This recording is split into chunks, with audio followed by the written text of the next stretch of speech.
Hai semuanya, kembali lagi bersama saya di channel Anita Lon. Kali ini saya akan membahas sebuah alur anime yang berjudul Shitara Kendeshita, yang bercerita tentang seorang pemuda yang tewas mengalami kecelakaan, yang akhirnya bereinkarnasi menjadi pedang. Nah, gimana kisahnya? Langsung saja kita simak alur ceritanya. Di awal film terlihat seorang pemuda yang telah bereinkarnasi jadi pedang masuk ke dalam isekai dan berpikir bahwa orang yang masuk ke dalam isekai mungkin memiliki kekuatan super, dan apakah dia termasuk. Dan ia pun langsung melihat kemampuannya ia miliki, dan ternyata memiliki kemampuan pemulihan diri berlevel 6. Dan dia pun berpikir apakah dia termasuk pedang terhebat. Namun tiba-tiba muncul goblin yang ingin mencabutnya, dan karena susah goblin tersebut meludahinya, sehingga membuatnya marah dan menganggap peperangan, yang akhirnya menyerang para goblin yang ternyata mengenai batu ajaib. Pedangnya pun muncul cahaya, dan dia terus menyerang sampai muncul cahaya lagi.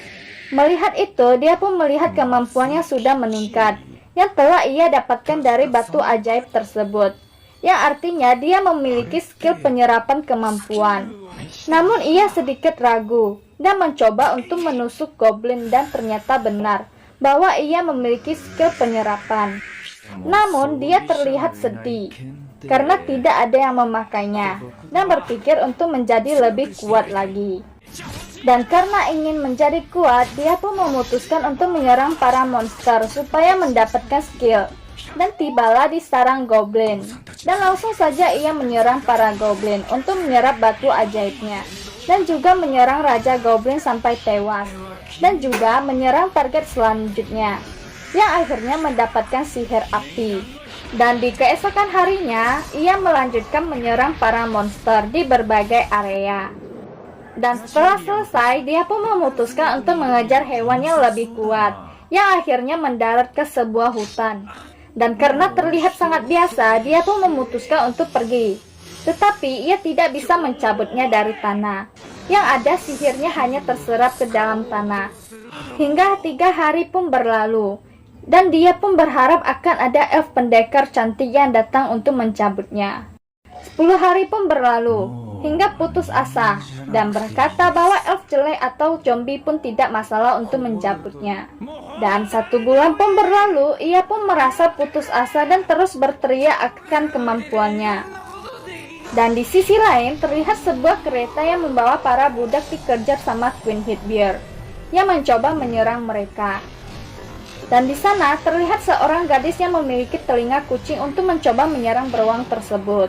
Namun ia terlempar jatuh, dan dia pun mengatakan aku ingin menjadi lebih kuat, yang akhirnya menemukan sebuah pedang dan langsung menghampirinya, dan terus berkata ingin menjadi kuat. Dan si pedang pun menyuruhnya untuk cepat mencabutnya. Namun begitu susah, ia pun akhirnya bisa mencabutnya.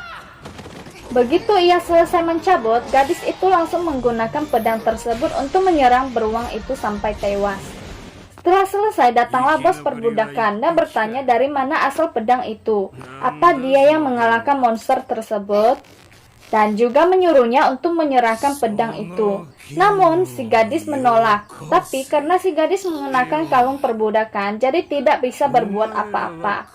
Pedang itu menyadari tentang kalung itu, dan segera menggunakan sihirnya untuk membakar kertas perbudakan itu sampai kalung tersebut lepas. Dan selesainya si pedang pun bertanya apakah dia mau menjadi pemiliknya. Gadis itu pun menjawab mau. Namun pedang itu berkata jika bersamanya maka akan menghadapi bahaya. Namun gadis itu berkata karena dia berjanji akan menjadi lebih kuat, dan juga mengatakan ingin berevolusi karena rasnya tidak ada yang pernah berevolusi. Dan pedang pun bertanya siapa namamu? Lalu dia pun menjawab bahwa namanya Fran. Dan Fran pun bertanya balik, siapa namamu? Namun ia tidak menjawab. Menyadari hal itu, Fran pun tahu bahwa ia tidak mempunyai nama, dan memutuskan untuk memberikan nama kepadanya. Dan nama tersebut adalah Master, atau disebut Shishou. Dan dia pun menyetujuinya dan menyukainya. Nah, segitu dulu untuk episode kali ini. Semoga kalian terhibur ya. Sampai jumpa di episode selanjutnya.